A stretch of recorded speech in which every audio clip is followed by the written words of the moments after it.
This is Pet Life Radio. Let's talk pets.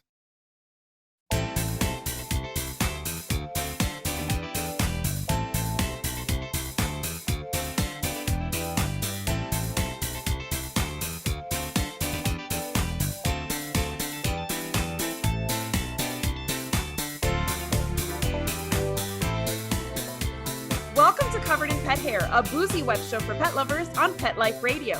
I'm your host, Isabel Alvarez-Arata, and today I have the pleasure of having a drink and a chat with a person that helps pet parents navigate the loss and grief associated with saying goodbye to their beloved pets. I'll tell you all about her and introduce you as soon as we come back from these messages from our sponsors. Welcome back to Covered in Pet Hair. I'm your host, Isabel Alvarez-Arata, and today I have the pleasure of having a drink and a chat with a pet parent, a Reiki master, an animal communicator. She's a best-selling author, an entrepreneur. She's also an adventure seeker, a road tripper, and a foodie. She loves to drink tea and is a fitness fanatic, so much so that she's a retired ballroom dancer and a long-distance open water swimmer. Whew. She's a New Jerseyan that has spent the past 40 plus years living in New Hampshire. She's wife to Rick, dogma to Addie, who has her own fan club because she is the subject of many a book. And she is a guardian to all the wildlife that lives near her New Hampshire home. Most importantly, she is a pet loss grief coach, and she's going to help us navigate pet loss and grief today. Her name is Wendy Van de Poll, and this is the second time she's been on Covered in Pet Hair. Welcome back, Wendy. Thank you, Isabel. I'm so happy to be here. I love this show. I'm so happy to have you back. Last time you were here, we were talking about your books. We were talking about witches, and you were having a witch's brew, and I was having a Bloody Mary that was totally overrated. And today I want to ask you what you're drinking. But first, I want to introduce our drinking game. Anytime you hear this word, please make sure you take a drink of whatever it is you're enjoying, but you must be of age wherever you're joining us from. Please never drink and drive, and always drink responsibly. What are you drinking this time, Wendy? Believe it or not, water. She's drinking water. So what's it with the water? Are you on a health kick? No, I was, it's just so hot here in New Hampshire today that I was like, okay, what should I do? I should, I had a couple ideas, and I was like, oh, I just want water. Yes, that's perfect. That is perfectly acceptable. People think you can't toast with water, but I think that's BS. But I am having a cocktail today, and I love a theme. And today we're talking about heartbreak. So this is a broken heart cocktail. Oh. It is made with vodka, sweet vermouth, and it has champagne and lemon juice in it. And it's actually kind of like a hot toddy on the rocks. So there's like a bit of a comforting flavor to it. So I get why it's called the heartbreak cocktail. So cheers to you. Cheers. Thank you for being back on the show. Thank you. Thank you for having me. Don't get mad if I take a few sips, because it's actually very delicious. It looks delicious. I wish I could have some. It's very citrusy. Yeah. Refreshing. Part of it was I was lazy to make up something. Well, it's my job to actually talk about cocktails on here. So I obviously put a lot of thought into it. I've been thinking about what am I going to have all week. And luckily my husband had a half day of work today. So he's back at being my husband germ bartender, and he made me this today. Yay. All right. So in order to keep this light and airy, even though we are taking on a pretty heavy topic, I do want to play a game with you, which is how I introduce the show every time. Are you ready to play? Oh, I'm always ready for your games. Awesome. This is going to be fun. So I actually did a little crowdsourcing for this. So like I went to my audience and I asked them to tell me things that they've heard when they've lost their pet. So this game is called Say It or Leave It, as in leave it. Don't say that again. Good. I love it. All right. So these were things that have actually been said to people after the loss of one of their beloved pets. And obviously, if you think it's a nice thing to say and something that shares support, you would say it. And if it's something that they should never have said to begin with and nobody should ever say again, you should say, leave it. All right, let's go. Let's do it. All right. You can always get another one. Leave it. Leave it. Wow. Take all the time you need. Oh, keep that one. Okay. It's just a cat. Leave it. The intensity of your grief is equal to the depth of your love. That's a keeper. This one is tough. This one's a hard one to believe that somebody would say this. Why did you make the decision so quickly? He was still walking and eating. Oh God, I'm getting goosebumps and that just makes my hair stand on end. Leave it. It is not your place to ask anybody that. No. Next one, you gotta get over it. Leave it. Losing a pet is the worst part of owning a pet. I would say keep that one. It's borderline. It's really It's about borderline. tone, isn't it? It is about tone and it is about circumstance, but I think that's okay. It's not inaccurate. It's not inaccurate. No, that's why I'm keeping it. That's why I'm keeping it. All right, next one. You'll be okay. That is also one to leave it. Eventually, you Yeah. will be okay. Yeah, leave it. It's like, yeah. Yes. I would never have spent that much money on a dog. You could have gotten a new one for less. Leave it. Leave it and leave that friendship. My goodness. Right. Walk away immediately. With friends like that, who needs enemies? Oh, right. Here's the next one. Are you still crying over that cat? Yeah, that's another one to leave. It's, yeah. We need to take all the time we need to grieve and it doesn't matter. So leave it, walk away. Don't even feel like you have to take care of that comment with Yes, somebody. Exactly. Don't even acknowledge it. No. Next one. Deep love brings profound grief. Deep love brings profound grief. Yeah, I'm going to go with that one. We're going to keep that one. And last but not least, you gave her the very best and loving life. I'm going to keep that one too. Keep it for sure. Great job. I agree with you. I couldn't believe when I asked people, because I know people say things that are just, people don't know how to navigate grief. So they say things that really are not helpful. Right. But some of these went way beyond what I expected someone might say. Yeah. No, that's really good that you reached out to your audience to get those. That was great. Yeah. So why do you think people have such a hard time supporting pet parents or pet professionals when they've lost a pet that was really important to them? Well, one, Isabel, is kind of, our society, we have been trained over the years, centuries, to pretty much avoid grief, avoid death, try to get through it as fast as we can. So we've developed this distance from each other.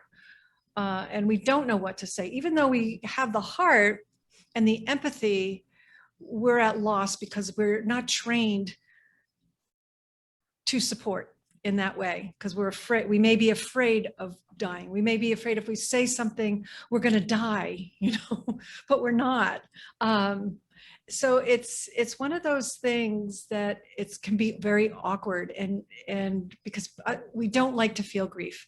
Humans don't like to feel grief, but when we work on it and we feel it and we can allow that joy from the memories to come in, it can be a very healthy and profound relationship, and we can learn a ton about ourselves through our grief. A ton.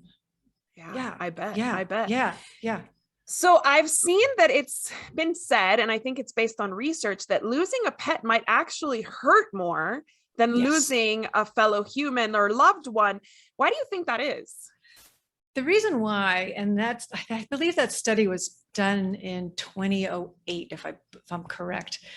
The reason why is, let's face it, no matter what animal it is, we're getting some level of unconditional love. We're getting an audience for our thoughts, for our hearts, for our secrets, without judgment. Right? We can tell our animals anything, and they're just going to be fine with it. Our dogs are going to still love on us. Our horses are still going to ninny when we come into the stable. It's still there. So even though we love our partners, our human partners and our parents, our kids, it's different because it's a human relationship. There is judgment. That's okay. It's our nature. So when we lose our confidant that didn't judge us and was there for us, no matter what we looked like, no matter how we felt, that's a huge hole in our hearts and in our souls. So that's very difficult to replace, and that's very difficult to navigate. Absolutely. It really is. And something that's really unique to our relationships with our pets is also, in many cases, we decide when we say goodbye to them. Yes. Which in most places in the world, you cannot decide that for your human counterparts. Right. So do you think that euthanasia adds an additional layer to the grief? Oh, definitely. When my clients give me a call, their number one grief issue, grief feeling, grief emotion is guilt. And I feel guilty because I didn't know if I made the right choice to euthanize. That is the biggest one. And it's so normal, because what happens is because we're, as humans, we don't usually have the support group as we do with people. So it's getting better, luckily, but it still has that thing in our workplace, in our social surroundings, that if, like some of those sayings, what do you mean you're still grieving? It's only a cat. My God, get over it already. Yeah. And that those comments, I help people to kind of lift out of that lower brain and go into the higher brain place, and just like, don't let those comments sit back here. Move through them, breathe, so that you can experience the beauty that we have with our pets. And know that you made the best choice that you could have made for your pet's health, integrity, dignity. That's like such an amazing gift to give to our animals that are suffering. It really is. Yes. We don't need anybody else talking about it, because we're already questioning it. So questioning the timing, don't worry. I'm already questioning the timing. I brought socks up from her resting place. Her ashes are right behind her photo here, because I wanted to include her in this topic. And I still, to this day, it's been over a year. Yes. I still question whether or not I waited too long, even though intellectually I know that my socks, who was a counter surfer, would eat anything, wasn't even eating anymore. I brought her burgers on her goodbye day and she wasn't even eating them. So I know intellectually it was the right time, but emotionally I'm like, what if she had a better day the next day? So anybody who is watching this, who's never had to put a pet down, you never know if it's the right time. You don't know when you're making the decision. You don't know after. You just have to hope that you're at peace with it at some point. And sometimes you need help from people like Wendy. Make that happen. Yeah. One of the best ways to heal is to write love letters to your deceased pet. Even apology letters. And they don't have to be read by anyone but you. But you're in there, you're in your emotion, you have maybe a picture of your pet in front of you, and you just say, dear Fluffy, I loved our life together. We had so much fun running on the beach. And when I was on the beach the other day, I just thought of you, and I just want to tell you how much I love you. That's all you have to do. And, you can tuck them away, or some people burn them, just as a release. But there's many, put them in a scrapbook. There's so many wonderful things that you can do so that your heart can bring in that joy eventually, because grief is a journey. It's not an overnight thing for any, it's just, so it takes some time, but, it's okay to feel the joy. And I love to help people, get to that place where like, I feel sad. I feel a little guilty, but you know what? That joy in my heart fills, and it fills me so much, fills my soul. And I feel so connected to Fluffy. That's the only thing we could really hope for. Is using the memories to bring us in that time. And I want to dig into more of actual best practices, maybe even Sure. on what you've seen helps people through the grieving process, the hardest times. But I need to take a break right now. So we're going to talk more about grief and how we can navigate it as soon as we come back from these messages from our sponsors. Welcome back to Covered in Pet Hair. I'm your host, Isabel Alvarez-Arata, and today I'm speaking to Wendy Van de Poll, who is a pet loss grief coach. She helps people navigate the horrid experience that it is to say goodbye to our pets. Most people who have never experienced it don't understand what it feels like until they go through it. And because we're all animal lovers and pet parents and pet professionals, we're going to feel it more often than we certainly would like. So Wendy, to keep things on the higher energy level, I'm going to play a second game with you today, and it's called Good Grief. Oh, cool. Because I feel like even though it's grief and even though it's monumental and profound, it is a good thing because it only it only means that we had a wonderful bond with the animal that we're grieving, right? Right, exactly. Yeah. All right. So the way this game works is actually, it's just, I'm going to read you a quote and I'm going to tell you who said it. And you're going to tell me if they did in fact say it or if I am making that up. Oh, I feel like you're going to get it right because most of them are very, very, very well-known people. Okay. All right. Here goes the first one. Heaven goes by favor. If it went by merit, you would stay out and your dog would go in. Did Mark Twain say that? Oh man, I'm going to say yes. He certainly did. At least he's credited with saying it. Because we don't really know for sure. We don't know for sure, right? All right. This one is a current day person. This is Pope Francis. Did he say, one day we will see our animals again in the eternity of Christ? Paradise is open to all of God's creatures. Yeah.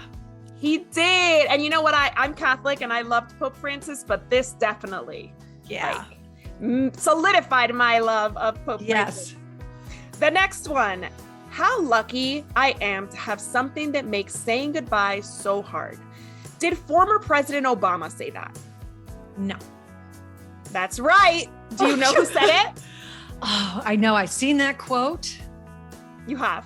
Yeah. And I'm trying, and you better tell me because I don't know. It's like right there, but I can't say the name. It was Winnie the Pooh. Oh! All right. Next one. What we once enjoyed and deeply loved, we can never lose. For all that we love deeply becomes part of us. Helen Keller. Yes. Absolutely right. Yeah, she that's a great said quote. That. I love that It is so quote. beautiful. Mm-hmm. Last one. Death leaves a heartache no one can heal. Love leaves a memory no one can steal. Liam Neeson. That's a hard one. I'm going to say no. Liam Neeson may have said it, but it's not credited to him. It is an Irish saying. So I just used his name since he's an Irish actor. Okay. He did lose his wife, so I figured you would be thrown off by that, a quote about grief. But that is a beautiful, beautiful Irish saying. That is a beautiful Irish saying. It is. And it applies to any loss that we've experienced, whether it be our pets or fellow humans that we've loved. Yep. All right. So you did really well. Okay. You did great. I don't think you got any of them wrong. No, I did great this time. Fantastic. Yeah. Well, last time you did great too. I remember you did an awesome job on the true or false game that I played with you last time. Yes. All right. So I want to know what you think people should expect, because I feel like expectation setting kind of helps the process. Yeah. What can somebody expect from the grieving process when they're losing their pet? Okay. So that's a really great question. And when people are in pet hospice, so, if you get that news and if you have some time, you're actually in luck because at that time you can start working towards gaining knowledge and your end of life plan. The more you do the work with grief and understand your relationship with your pet and kind of and developing a new normal while they're in pet hospice, the easier it is to, I'm going to put that in air quotes, the easier it is to move into the end of life. So expectations really depend on what stage you're in.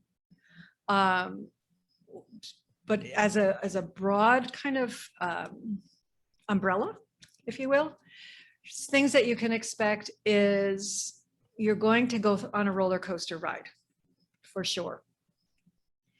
And you're going to go up, you're going to have wonderful days like, oh, I'm feeling really good. And then you may be in the grocery store or the dog food store and you see something that reminds you of your dog or cat or iguana or fish, and boom, you just go down. You don't even know why you went down. You just like had this like image and your lower brain kicks in and goes, okay, you need to survive. I'm going to bring you down instead of letting you be up here.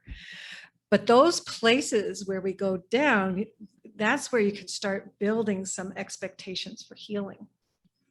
So you can say, I'm not talking timelines here, but these are the places where you can say, you know what? The next time I'm on my high, I'm going to feel a little bit better and a little bit stronger because I know what's coming when I crash, when I go down again. Okay. So it's learning how to ride the roller coaster very eloquently, basically. The other thing to expect is it's going to be hard, or it can be hard, to find an expected support group. Your partner, your parent, your coworker, as close as you may not be the best support. It may be the woman that is the cashier at the grocery store. It may be the person that's pumping gas next to you. It may be someone, I don't know, just random, you just like, you meet somewhere, your book group or whatever. But it's having that expectations to, again, is go beyond a little bit and be open to the fact that the people closest to you may not be your best support team. Yeah. Yep. And expect emotions and expect that you're going to feel chaotic with those emotions and that you're not crazy and that you don't have two heads and that, and that probably most of the feelings that you're going through are normal grief feelings, and to expect that. So, and I talk about them in my books a lot, and I have some blog articles, is that, normal grief feelings aren't just guilt and sadness. I mean, you can be euphoric. You can have that feeling like you're walking on air, or you're numb, you're just like, those are kind of things. The thing to be concerned about, I do want to put a little disclaimer here, is yes, you're going through those normal feelings, but be aware of when they possibly may become abnormal. So I do have that question for you actually coming up, because I do feel like there's a time where, and I don't want to say a timeline, because grief can last however long, but there's a time at some point where maybe you need to reach out to somebody who can help you navigate those feelings. Exactly. But let's say that somebody who's feeling, the normal amount of grief, what's to be expected. Do you have any rituals other than the writing of the letters that you just mentioned? Do you have any rituals, or have you seen other people have any rituals that you feel like bring comfort during such a terrible time? Yeah, especially when in pet hospice. I mean, one of the things that I have my clients do is they write out to-do lists. Is really good thing to do. It's like, and even if it's like crazy, like give pills to Fluffy at 9:00 in the morning, put everything down, including self-care. I'm a big one for having people get out in nature, get a massage, take a bath, drink tea, sit down, read a book. So you have some time where you're just with yourself. So I have people doing checklists. You can, and what this does is it allows you to create your new normal. All right. When the pet passes and you're in that place of, what do I do now? Who the heck am I? Oh my God, 10 o'clock. I'm supposed to be at the dog park, but Fluffy's not here anymore. So then we take that like, okay, let's put some more things on your list, different things on your list of how you can continue a heart relationship, even though your pet isn't in the physical. And that's what I do in my medium sessions, is help people, see how, what does Fluffy want to do now that Fluffy's in the afterlife with you, because they still want to work with you, they still want to have that. So that's really good. I'm a big one also for people to gain as much knowledge as they possibly can, not only about grief in general, but how do you experience grief? Because it's going to be different than the way I do it, and it's going to be different than the guy down the road is going to do it. And it all depends on the relationship you had with your pet.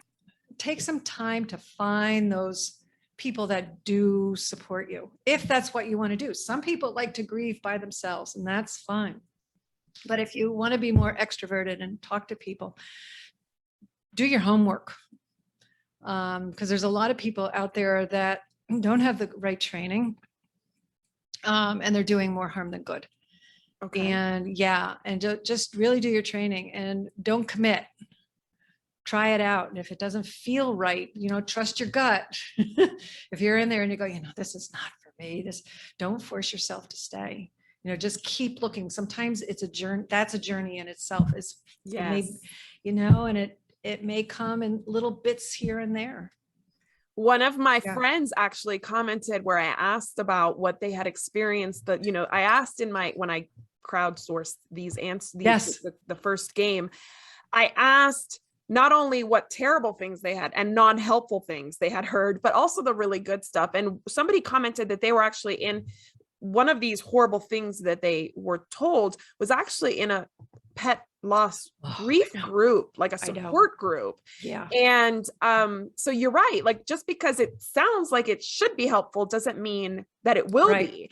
And for me, for example, I live in El Paso and I am not Mexican. I'm not of Mexican descent, but I've always been super fascinated by the Day of the Dead celebration. And luckily, because we're so close to the border with Mexico, with the exception of the pandemic year, which was super sad because that's when I lost socks. We go to these festivals and these celebrations where they have altars, and they put an altar for the person or for the pet that's passed away. Yes. And on that altar, they put, all the typical things like from the movie Coco, right? If you've seen the movie Coco, but they also add things that pet or that person loved. So if that pet loved a certain type of treats, they would put a bag of that treat, because they believe that at some point on November 1st, between November 1st and November 3rd, it's usually celebrated, I believe, that at some point those spirits come back to visit, and you want to have their favorite things out for them. Right. So I love the idea of that. I love that when people either do a celebration of life for their pets. I've seen that being done.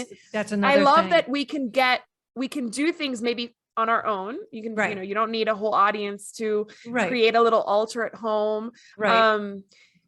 I keep socks in our living room, in our family room, right above where she used to lay with the kids and I. She is always part of our family still. So like that helps me cope. I feel like there's an endless ways to do it, even without the help of a counselor or a coach. But I want to add one more thing that's really fun to do that I have my clients do, is people that like to scrapbook or they'll do something like that.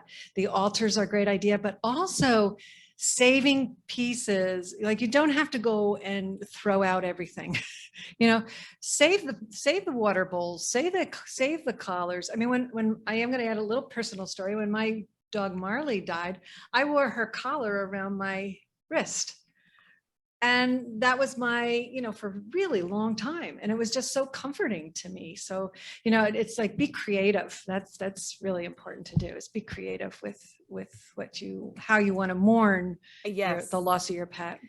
Yeah. And look for signs too of them Yes. connecting. Cause I feel you just reminded me of literally 2 days after I lost Socks. Yes. We're walking in the neighborhood and a guy is walking with his black lab and she's completely off leash, and we have leash laws here, and she's completely overwhelmed by being off leash. Yeah. And he's trying to like, call her back. And I'm like, this is not working. And I didn't even ask. I ran inside. I grabbed her harness, same size dog, grabbed her harness, grabbed her leash, and said, listen, it would make me so happy if you used this harness and leash for your dog. Oh, I love that. And it was one feisty girl, my feisty girl, it was just so perfect. And I don't know what happened with that harness. I hope she uses it for all sorts of adventures. Right. Socks used that harness for 10 plus years and she traveled to multiple states in it. And so to me, there was like that sign that she was still present and she wanted to kind of like share her great life with somebody else.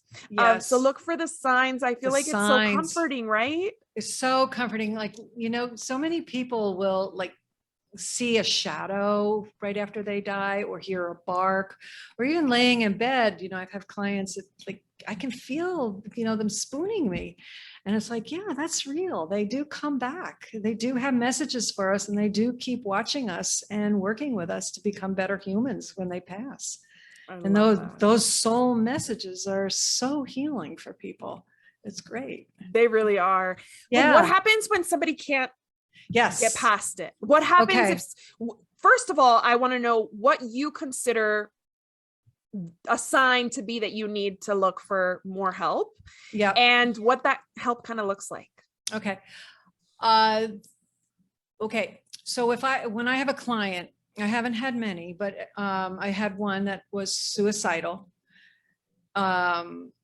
They weren't a suicidal person, but their grief was so intense. I think it was the second session with her.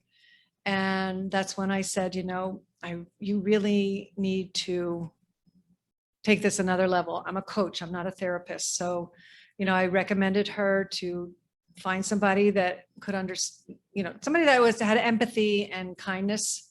And she did, and she was fine, and then we did coaching again.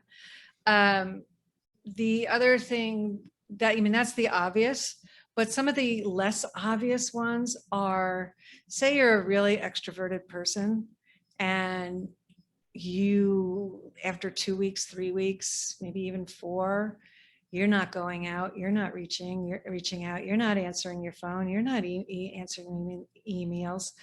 That's starting to get a little concern. Okay. So anything that's like opposite of who you are, to the extreme. I mean, this again, I'm generalizing, but to the extreme, that's when the little red flag should go in your world, like, oops, maybe this isn't the best. Maybe this isn't really healthy that, I just drove to the store and I loaded up on 4 quarts of ice cream, 4 bags of cookies, 10 bags of potato chips, and you eat them all on the way home. Mm-hmm. I mean, again, that's an exaggeration, but right. And there are good people out there. Again, maybe you would have to go to the emergency room if you are suicidal and you just cannot, of course, deal with it.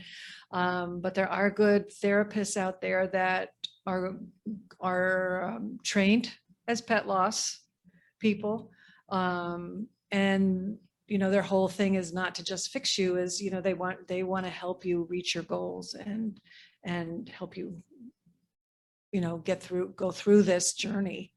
That's a roller coaster ride, and get to the point where you can focus more on the positive than on the loss, right? On the joy. Absolutely. Yeah. And the hope. Hope is also really important. Good stage to be out. How so? What does hope look like in the grief stage? Hope is wonderful. It's like we have 7 stages of grief, and I'm kind of playing around now with the 8 stages of grief and adding, because I've worked with so many people and have seen their process, is that there also somewhere in there is hope. Like, I hope I'm going to get better. I hope Fluffy is okay. I hope I will feel happy. And that's really different than the other stages that we're that we're used to. And I love it because it's a portal for people. It's a portal for healing. And it's something that people can usually grasp onto a little easier than joy, because joy has like guilt attached to it, a little bit. I'm not supposed to feel joy because I have to feel sad, and joy is our body. It's a physical hormonal reaction where our body signals us to take a break. It's okay. You can take a break. The grief is exhausting. So It is. Laugh, it's okay. It really is. It's like, It really is. And that's where it's so important to have somebody to help you remember the good times and maybe share stories with. Right. Exactly. So what do you do exactly for somebody? If I were to call you and I needed your help navigating the loss of a beloved pet, what exactly does that look like? It would be a coaching session, and we would talk about your goals and what you're feeling right now and how you would like to feel in the future. And then I develop a plan and I present it to you, and then you go, yes, no, well, how about this? So it's a joint effort. And then we either do 1 appointment, 3 appointments, whatever, whatever you want. And we work on that each time that we meet. And there's always room for breathing in there and, change. So I'm pretty flexible in those sessions.